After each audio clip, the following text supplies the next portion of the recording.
Capítulo 13. Entradas. Las escrituras son bien claras.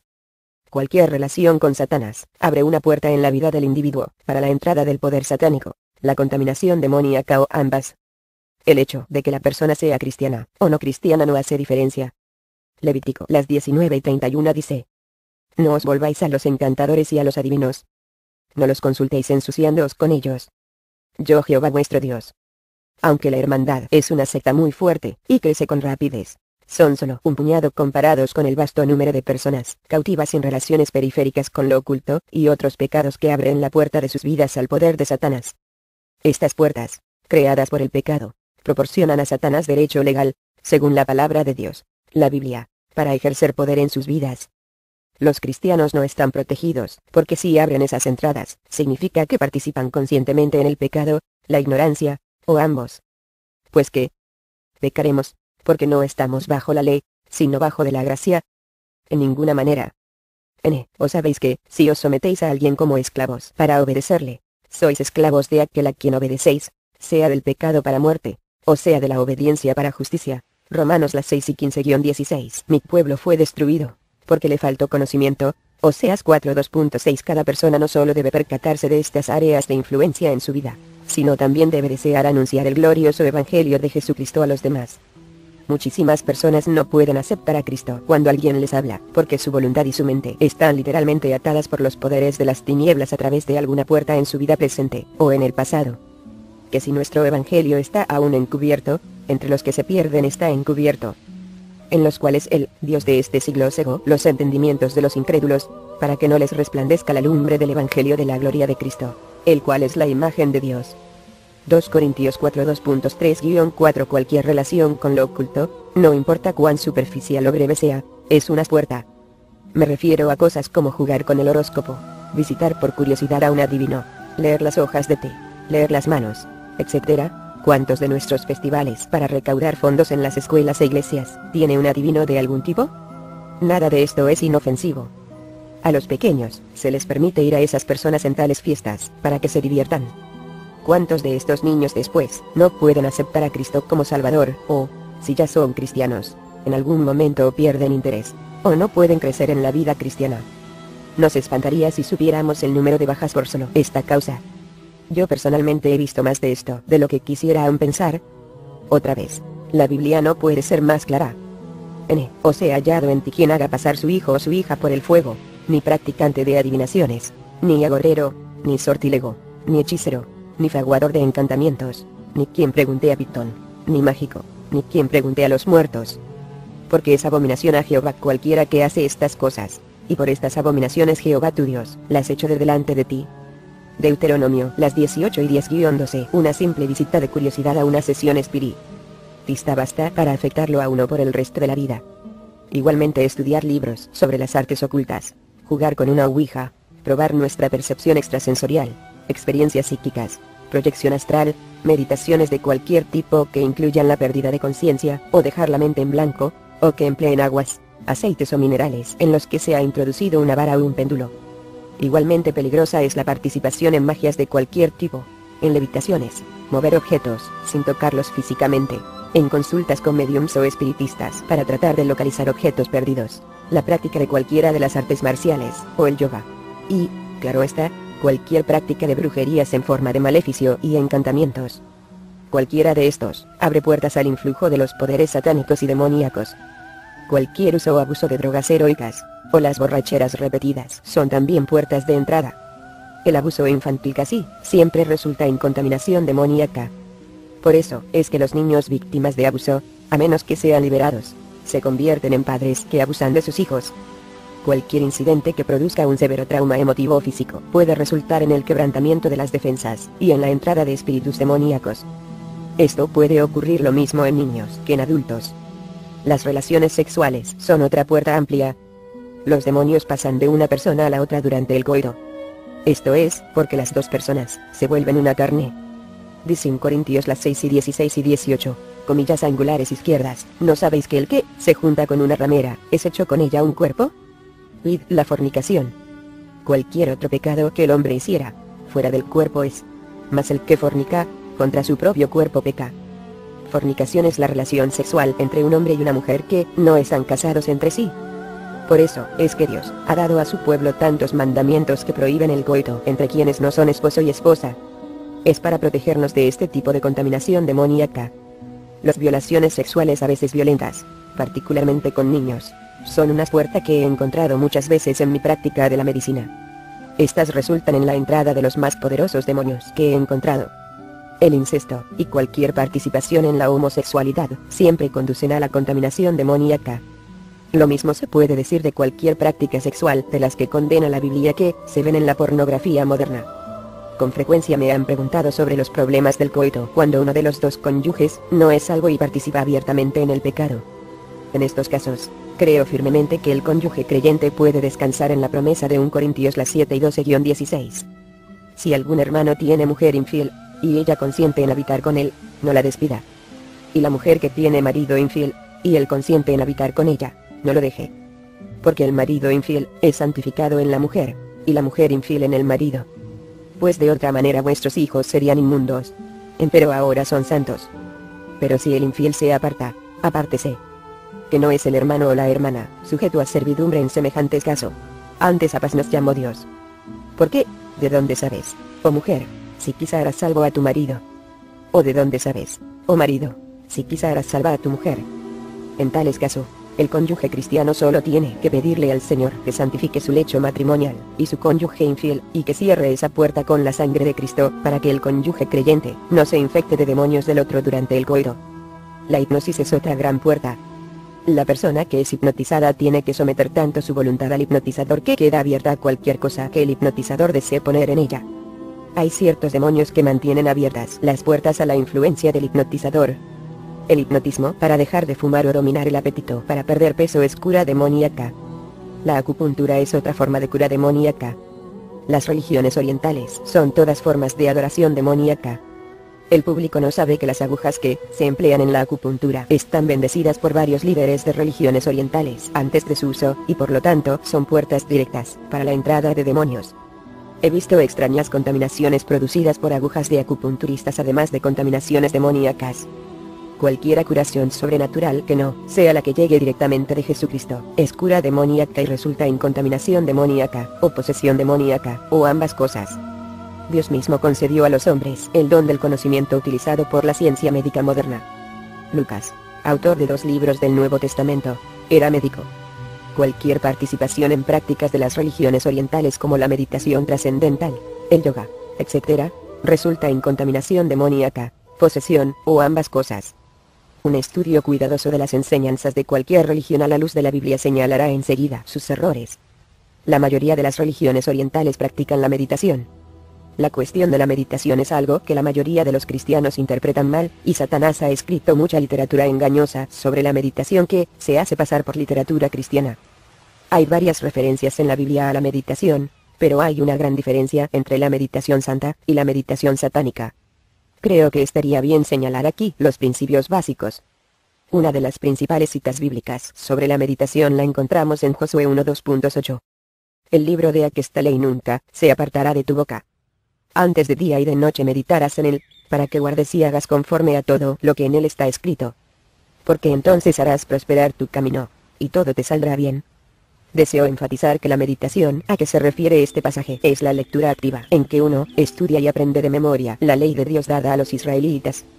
Josué debía llegar a conocer también la ley que ésta llegara a formar parte de su persona. David siguió el mismo principio, y lo expresó en el Salmo 119 2.9-11. Con que limpiará el joven su camino. Con guardar tu palabra. Con todo mi corazón te he buscado. No me dejes divagar de tus mandamientos.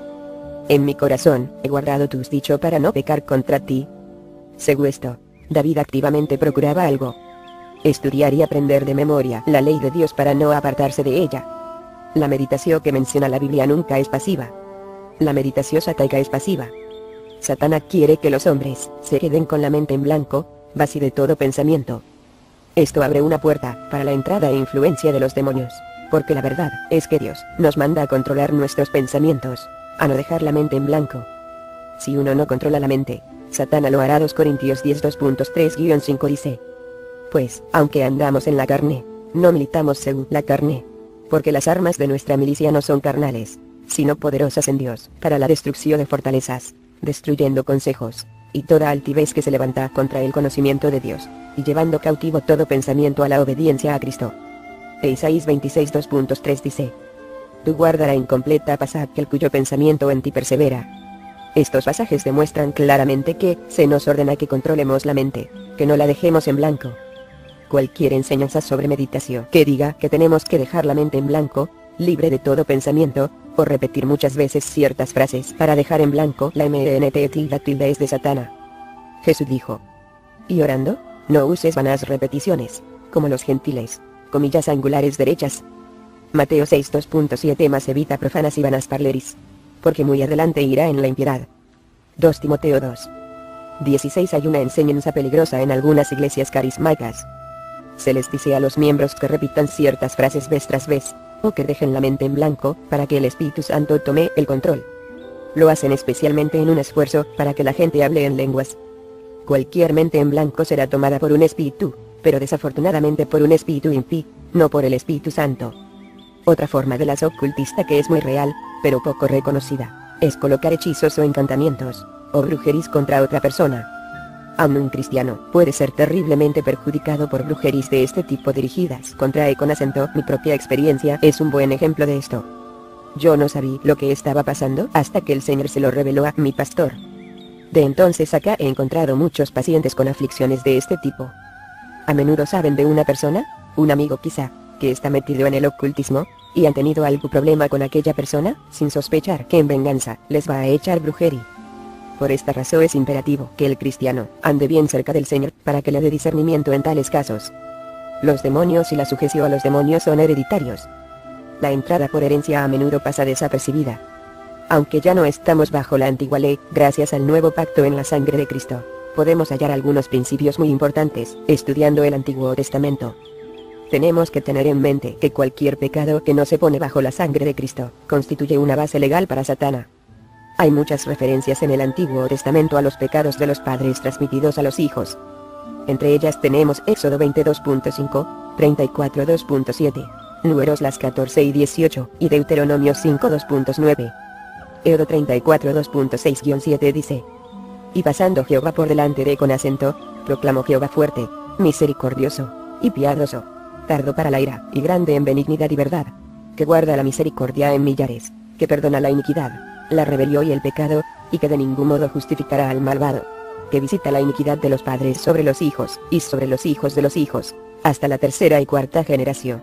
Hallamos también que cada vez que había un avivamiento importante en Israel, el pueblo se reunía a ayunar, y a orar no solo en confesión de sus propios pecados, sino del pecado de sus padres también. Por ejemplo, Nehemías 9 2.1-2. Y en el día 24 del mismo mes, se juntaron los hijos de Israel en ayuno, y con sacos y tierras sobre sí, y habíase ya apartado la simiente de Israel de todos los extranjeros. Y estando en pie, confesaron sus pecados, y las iniquidades de sus padres. Otros pasajes son 2 Crónicas 29 2.1-11 durante el reinado del rey Ezequías, 2 Crónicas 34 2.19-21, y muchos otros pasajes más. El pecado de nuestros antepasados tiene un grave efecto en nuestra vida y la puerta hereditaria hay que cerrarla con oración, confesión, y el poder limpiador de la sangre de Jesucristo. Determinadas habilidades y demonios pasan de generación en generación. Un caso comúnmente aceptado es el del don de tirar el vaso.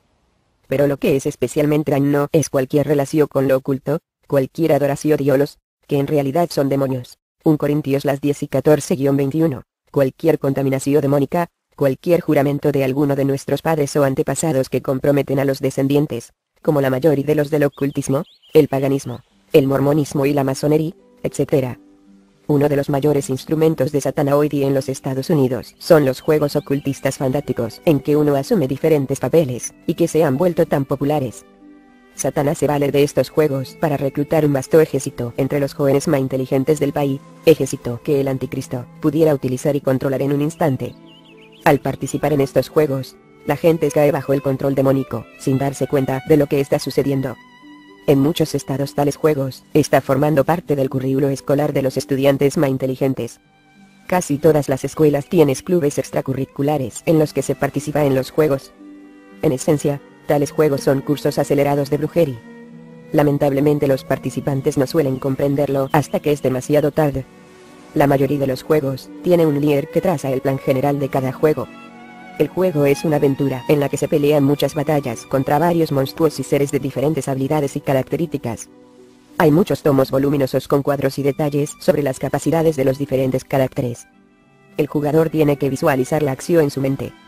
Mientras mejor pueda ver la acción y predecir las jugadas de los monstruos y demás jugadores, más avanzado está uno en el juego. Lo que la gente no sabe al principio es que aquellos monstruos son demonios. Lo que creen visualizar mentalmente en realidad lo está viendo en el mundo espiritual. Mientras más capacidad adquieren para ver el juego, más en sintonía está con el mundo espiritual. La imaginación es puente clave para ponerse uno en contacto con el mundo espiritual. No sé en qué momento los jugadores quedan contaminados de demonios, pero he trabajado con muchos jóvenes que han andado con esos juegos y todavía no he encontrado uno a nivel de líder de juego que no tenga demonios y que no lo sepa. Claro, mienten en cuanto a esto. Varios me han dicho que los demonios se les acercan y les hablan, y, para obtener mayores poderes, invitan al alma inteligente de los demonios a entrar en ellos. Los manuales más avanzados detallan sortilegios, conjuros y escritos satánicos que son utilizados y enseñados a los brujos y brujas en la hermandad misma. Los jugadores sienten la extraña fascinación y el poder de los juegos. Pocos comprenden la trampa que representan. Está completamente engañoso. ¿Cuántos de nuestros jóvenes que una vez fueron cristianos activos y entusiastas han perdido interés en el Señor por jugar esos juegos? Otro incalculable número de ellos jamás llegará a un conocimiento salvador de Jesucristo por culpa de los lazos demónicos en que han caído al jugar tales juegos. La influencia del ocultismo es desenfrenada en los juguetes de niños pequeños y en las tiras sísmicas de la TLV-66N. Los niños por naturaleza son muy imaginativos. Satanás sabe que, si puede dirigir esa IMAGINA66N hacia el mundo espiritual pronto, aprenderá a ver a los demonios, y a comunicarse con ellos. Los padres deben de ser muy cuidadosos en cuanto a con qué juguetes juegan sus pequeños, y qué programas de dibujos animados ven en la TLV-66N. La BORRAC66N ha tenido tremenda resonancia en el mundo de la medicina en los últimos años. Su crecimiento ha sido fenomenal. Se usa principalmente contra el dolor, la PRS66N arterial, y el control del abuso de la droga y el alcohol. La hermandad ha usado la BORRAC66N desde muchos años antes de que su uso se hiciera público. Descubrieron que era el método más rápido de enseñar a las brujas a tomar conciencia del cuerpo espiritual, y por lo tanto a entrar en contacto con el mundo espiritual. En esencia, la BORRAC66N enseña a la persona a controlar las funciones del cuerpo que Dios no nos ha mandado a controlar, y que por lo tanto no debemos hacerlo. Enseña a controlar conscientemente el cuerpo espiritual, con lo que a su vez controla y altera lo que está sucediendo en el cuerpo físico. Repito, muy pocos de los que se inician en el programa saben en lo que se está metiendo. Los cristianos nunca deben practicar la bioreacción, que no es más que yoga modernizado, MDTA66N Sataiga y brujería. Otra cosa que suele pasar desapercibida, pero que es muy poderosa, es la música rock. La música rock es música del diablo. Como muchas otras cosas, todo el movimiento de la música rock fue cuidadosamente planeado y ejecutado por Satanás y sus siervos desde el mismo comienzo. La música rock no es producto de la casualidad, sino que responde a un plan cuidadosamente concebido nada menos que por el mismo Satanás. Como mencioné anteriormente en el libro, Elaine conoció personalmente a un buen número de estrellas del rock. Todos habían accedido a servir a Satanás a cambio de dinero y fama. Han recibido todo lo que deseaban, pero también muchas cosas que no esperaban. Sus vidas y sus almas están destruidas. Estas estrellas saben exactamente lo que está haciendo. Está enseñando paso a paso a incontables millones de jóvenes a adorar y servir a Satanás. Elaine asistió a ceremonias especiales en varios estudios de grabación en los Estados Unidos con el propósito específico de incorporar bendiciones satánicas en la música rock que se grababa. Ella y otros hacían conjuros para colocar demonios en cada disco y casete de música rock que se vendía. A veces llamaban a ciertos demonios para que hablaran en las grabaciones, especialmente en los mensajes grabados al revés. Además, en muchas de las grabaciones, las voces de los mismos satanistas quedaron grabadas en el trasfondo, disimuladas por el ruido general de la música, conjuros y encantamientos para llamar más demonios cada vez que una de las grabaciones fuera tocada. Mientras suena la música, los demonios son llamados a presentarse en el cuarto a afligir a quien haya puesto la grabación, o esté escuchando la música. ¿Con qué propósito? Control mental. Control mental no solo para dar a los oyentes comprensión de los mensajes de Satanás transmitidos por la música, sino también para evitar que reconozcan la necesidad que tienen de Jesús y la salvación por la que él murió en la cruz. Mucha de la letra de las canciones son conjuros en los que se llama a los demonios. El propósito es doble: ejercer control sobre el oyente y enseñarle conjuros de los que pueda valerse para enviar demonios contra otra persona. Esto permite a las personas vengarse, afligiendo a sus enemigos con enfermedades, accidentes, etc., así como ayudar a influenciar a otros para que caigan en las redes de la música rock. Recomendamos el libro The Devil's Disciples: The Truth About Rock, Los discípulos del diablo. La verdad sobre la música rock, por Jeff Godwin, publicado por Chick Publications, Inc. Para un estudio a fondo de la música rock. Este libro es excelente para que los padres entiendan la música rock que sus hijos oyen. Todas estas puertas deben ser cerradas. Si confesamos nuestros pecados, que con acento es fiel y justo para perdonamos nuestros pecados, y limpiamos de toda maldad. 1 Juan 1:2.9. Si has participado en cualquiera de estas cosas, puedes fácilmente cerrar la puerta orando así: Padre, te confieso que he andado en, reconozco que te uno, cosas son, abominación ante ti, y detestables ante tus ojos. Humildemente te pido perdón por haber pecado en esto. Te pido que elimines cualquier puerta demónica que haya resultado de mis acciones, y que me limpies de mis pecados y cierres para siempre esas puertas con la preciosa sangre de Cristo. Te pido esto, y te doy las gracias en el nombre de Jesucristo. Luego, te recomiendo que en voz alta te dirijas a Satanás y los demonios, más o menos así: Satanás, demonios. Le he pedido a mi Padre Celestial que me perdone por participar en _, y he sido perdonado. Ahora, por fe cierro a ustedes las puertas de mi vida para siempre por medio de la sangre que Jesucristo derramó por mí en la cruz. En el nombre de Jesús, ordeno que se vayan. En los casos de contaminación con los demonios más fuertes suele ser necesaria la ayuda de otra persona o personas para obtener liberación. Si oras fervientemente y deseas ser liberado a cualquier precio, el Señor te dirá lo que tienes que hacer, y dejará libre al cautivo. Voy a dar ahora algunos ejemplos de personas que he tratado en mi consultorio médico que han estado muy afectados por algunas de estas puertas abiertas. He cambiado los nombres para proteger a tales personas. Los cristianos tenemos que entender un principio bien importante que nunca he oído enseñar con claridad en ninguna iglesia. Muchas de las personas a las que hablamos del Evangelio están literalmente atadas por demonios, ya sea por dentro o por fuera, para que no puedan liberarse. No tienen voluntad para aceptar a Jesucristo como Salvador, y sus mentes están igualmente atadas, para que no entiendan el mensaje del Evangelio. Como dice 2 Corintios 4:2.3-4, si nuestro Evangelio está aún encubierto, entre los que se pierden está encubierto, en los cuales el Dios de este siglo cegó los entendimientos de los incrédulos, para que no les resplandezca la lumbre del Evangelio de la gloria de Cristo, el cual es la imagen de Dios. Estas personas no le dicen a uno que está atadas. Las ataduras son tan fuertes que en la mayoría de los casos no saben que está atadas. La excusa que dan cuando uno les pregunta si desean orar y aceptar a Jesucristo es: todavía no estoy listo, o más tarde, o no puedo hacerlo ahora, no me presione, y muchas otras más. Pero Jesús vino a libertar a los cautivos. El Espíritu del Señor Jehová es sobre mí, porque me ungió Jehová, me ha enviado a predicar buenas nuevas a los abatidos, a vendar a los quebrantados de corazón, a publicar libertad a los cautivos, y a los presos abertura de la cárcel.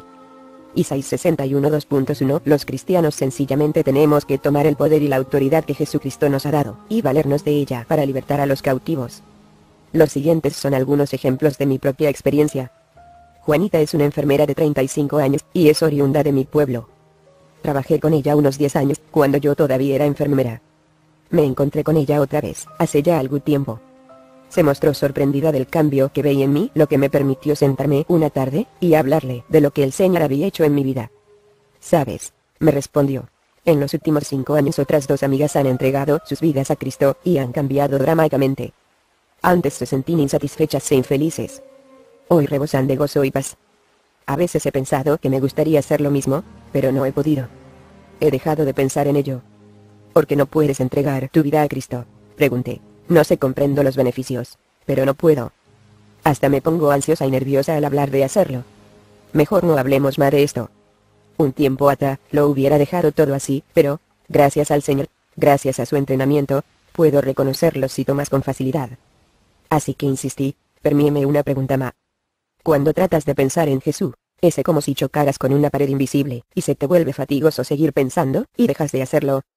Exactamente. ¿O lo sabes? Es que he estado en la escuela de Dios. Dime, ¿en qué actividades del ocultismo has participado? ¿O lo sabes? Me dijo, totalmente sorprendida. O bueno, no en muchas.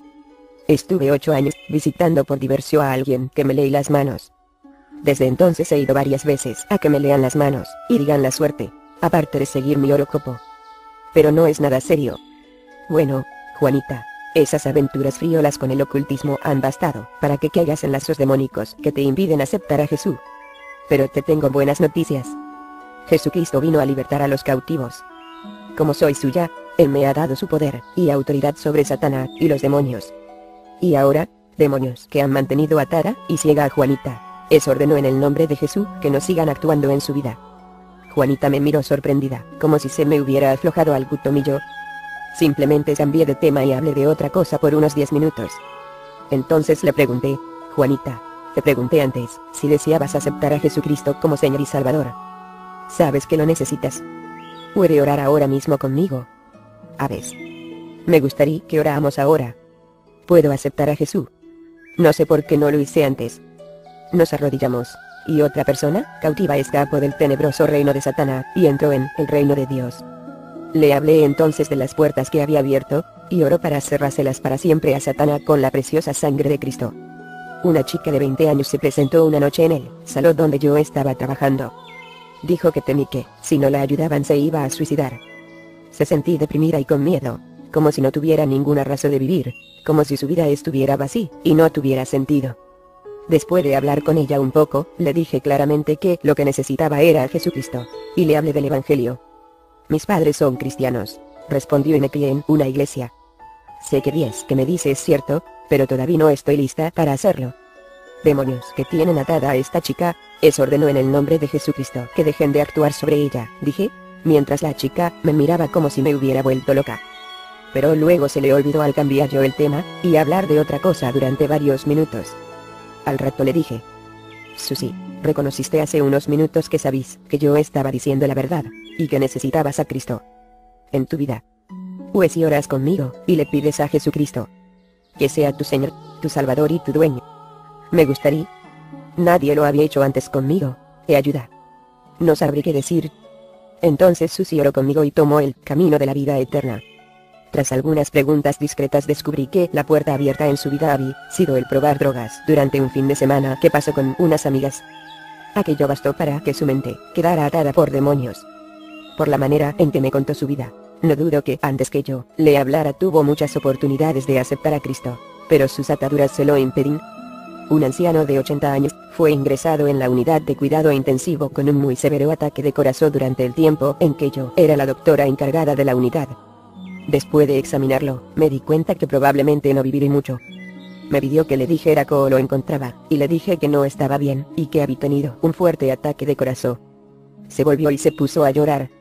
Doctora, me dijo, no me diga eso, o puedo resistirlo. ¿Por qué, señor? Teme a la muerte. Sillón, a ver qué será de usted cuando muera. Sí, joven. Hoy derechito al infierno. Me sorprendió porque pocas personas son tan sinceras. Pues, señor, permítame decirle cómo evitar el infierno. No, no. Ya lo he oído antes, y no me ha servido de nada. No se moleste. Pues, quiéralo, o no, le dije. Usted va a oír de Jesucristo una vez más. Entonces le hablé del Evangelio en 4 frases. La brevedad es esencial en estos casos. Lo sé, ya lo sé todo, pero no puedo. Señor, repita estas 2 palabras. Jesucristo, sálvame. O puedo, así. Señor, sé que algo impide que usted diga esas palabras. Sé que no puede decirlas. A ver quién se lo impide. El anciano se volvió y mirándome a los ojos me dijo, Satanás y sus demonios. Entonces, a viva voz, me dirigí a Satanás y sus demonios, y en el nombre de Jesús, los dominé. Nunca olvidaré, gozo que iluminó el rostro del anciano. Me tomó la mano, y con lágrimas en los ojos le pidió al Señor que fuera su Señor y Salvador. Se veía la paz que lo inundaba. Me miró y dijo, joven, he estado buscando y queriendo acercarme a Jesucristo durante 50 años, pero no lo lograba. Me contó que había sido marinero. Cuando tenía 30 años, su barco llegó a Filipinas, y durante un permiso para desembarcar entabló una discusión con un filipino. Este le echó una maldición vudú que hizo que durante 50 años estuviera buscando al Señor, sin poder aceptarlo. Nadie de los que le hablaron del Evangelio sabía valerse del tremendo poder y la tremenda autoridad de Jesucristo, ni reconocer lo que estaba sucediendo. Al siguiente día, cuando fui a verlo, había empeorado físicamente, pero estaba radiante. Sus últimas palabras fueron: joven, tengo una paz perfecta. Luego cayó en coma y murió no mucho después. Una mujer de 44 años llegó a mi oficina. La traen unos amigos, porque estaba a punto de suicidarse. Sus amigos la trajeron a mí porque sabían que yo era una doctora cristiana, y esperaban que pudiera ayudarla. Su historia no era diferente de las muchas que había escuchado. Nació de padres cristianos que la amaban, y ella lo sabía. Pero de alguna manera en su adolescencia empezó a andar mal. Empezó a juntarse en la escuela con quienes no le convenían, y participó en todo tipo de relación sexual. Sabí que lo que así no estaba bien, me señaló, y en lo marítimo, no quería hacer aquellas cosas, pero parecí no poder evitarlo. Había crecido en la iglesia, y sabí lo que estaba bien, y lo que estaba mal. Pero no podí llegar al punto de aceptar a Jesucristo, y consagrarle mi vida con mis demás hermanos y hermanas. No sabí porque quizá no estaba preparada. A los 17 años tuvo un hijo, sin estar casada, y los padres la obligaron a entregarlo en adopción. Más tarde, aquel año casi logró suicidarse, y pasó 3 meses en un hospital psiquiátrico. El resto de su vida la había pasado, entrando y saliendo del hospital psiquiátrico, visitando psiquiatras y psicólogos, y tornando innumerables drogas y tranquilizantes. Nada serví. No podía establecer relaciones amorosas estables ni experimentar amor. Tuvo otro hijo, sin casarse, y se fue de la casa a los 19 años ante el temor de que sus padres la obligaran a deshacerse del segundo hijo. Finalmente, 2 años antes de venir a verme, comenzó a asistir a una iglesia y llegó a aceptar a Cristo. Su vida mejoró en los años siguientes. Dejó la bebida, y pudo conservar el empleo. Halló verdaderos amigos cristianos que pasaban mucho tiempo con ella ayudándola a cambiar y a enmendar su vida. Su gozo era leer la Biblia, y orar. De repente, un día sucedió algo. Sentí como si alguien hubiera cerrado una puerta de un tiro, y todo quedó oscuro. Ya no podí leer la Biblia ni orar. Ya no sentí la presencia del Señor. Estaba muy acongojada. Seguí yendo a la iglesia, porque sabí que era la única respuesta. Ya no sentí gozo. Había conversado con muchos pastores. Me decían que seguramente había algún pecado inconfeso en mi vida, o que el Señor me estaba sometiendo a prueba. Pero sé que estoy siendo destruida. No quiero seguir viviendo. El único escape es el suicidio. Le pregunté si alguna vez había sentido algo dentro de ella que no era ella, pero que dominaba sus actos, y a veces sus pensamientos. Los ojos le brillaron. Sí, a cada rato. Creo que hay algo dentro de mí que no soy yo. Le he preguntado a varios pastores si no será un demonio, pero me dicen que los cristianos no pueden tener demonios. Supongo que estoy loca. El psiquiatra me dijo que era esquizofrénica cuando intenté hablarle de esa cosa. Y, cuán ignorante es la gente. Sara lo que tenía era un demonio. Por cierto, uno bien poderoso con muchos demonios subordinados. El Señor me instruyó que debí buscar la clave, la puerta que había sido abierta a los demonios.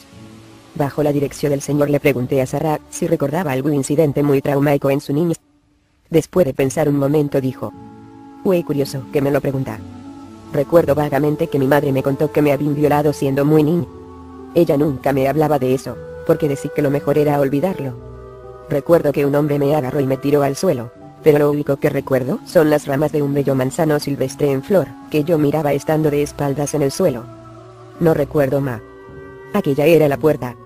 El demonio que entró en ella mientras era violada había permanecido en ella muchos años, sin ser detectado, y había destruido su vida. Era un tipo de demonio del que hablaremos después, que puede habitar el cuerpo, el alma y el espíritu al mismo tiempo. Tiene miles de tentáculos que pueden serpentear y enroscarse bien en cada parte. Fue con acento el que cerró de un tiro la puerta, para que ella no sintiera la presencia de Dios. El crecimiento y la posesión del Espíritu Santo era algo que no podía tolerar, por lo que trató de apartar a Sara de su consagración al Señor. Pero el Señor tenía sida a Sara, y a las siguientes 2 horas aquel demonio y sus muchos subordinados fueron echados fuera. Al fin, después de muchísimos años, Sara era libre.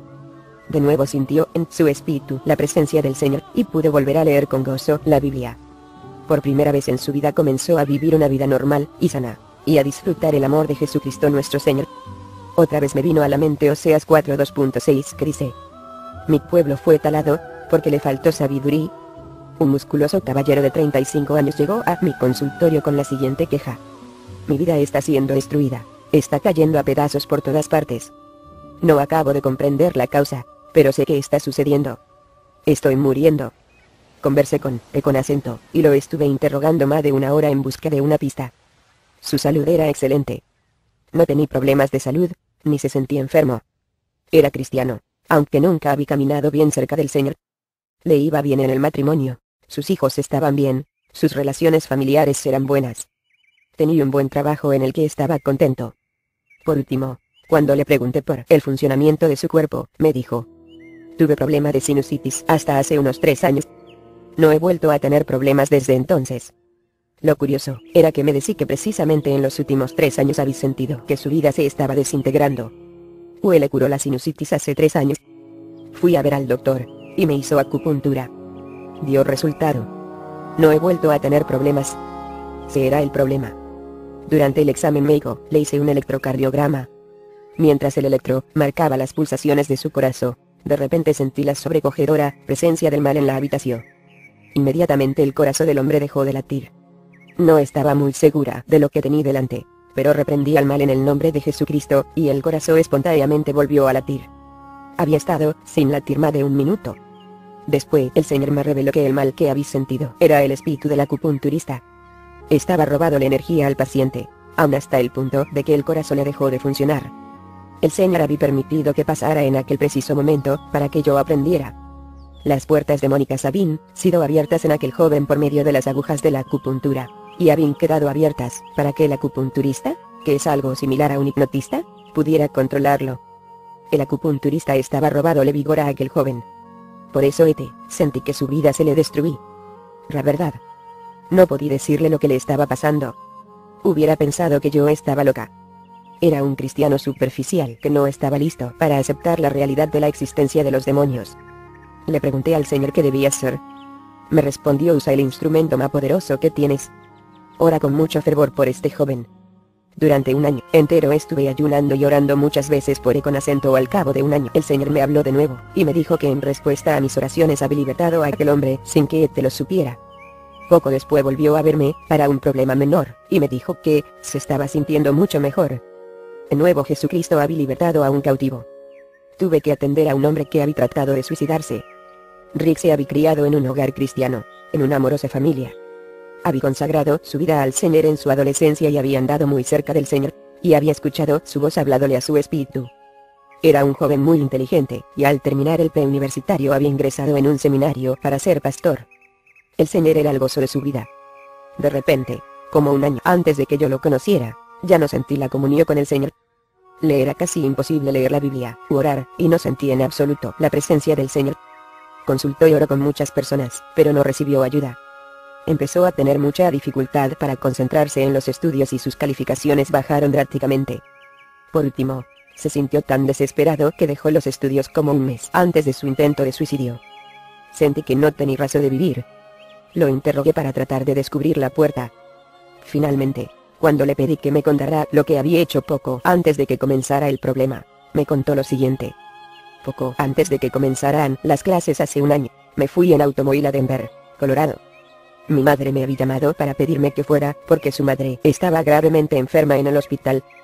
Pedí unos días de permiso en el trabajo y salí para Denver. Al llegar a la ciudad me dirigí al hospital.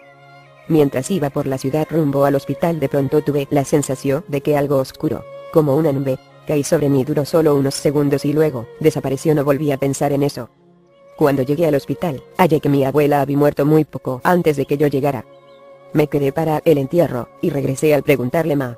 Me contó que su abuela había estado muy metida en la brujería. Muchos miembros de la familia habían tratado de hacerle ver que necesitaba a Cristo, pero no lo lograron. Ahí estaba la puerta. Herencia. Al morir la abuela, los poderosos demonios que moraban en ella pasaron a otro miembro de la familia. Claro, Satana prefirió a Rick, que estaba estudiando para el ministerio. Después de ser liberado, pudo volver a tener comunión con el Señor. Una simple oración de fe de sus padres pudo haber roto cualquier línea hereditaria y protegido a Rick de la herencia de la abuela. Pero ellos no lo sabían. Sé que muchos dirán que Rick estaba protegido de tal cosa porque era cristiano. Pero la Biblia dice claramente que el pecado de los padres pasará a los descendientes hasta la 3ª y 4ª generación. Por eso Dios advertí con tanta firmeza a los israelitas que no participarán en el ocultismo. Los cristianos deben estar conscientes de esto. Si saben de alguien en la familia que haya andado en el ocultismo en alguna forma, deben pedirle al Señor que cierre la puerta de la herencia con la preciosa sangre de Jesucristo tanto en ellos como en sus hijos.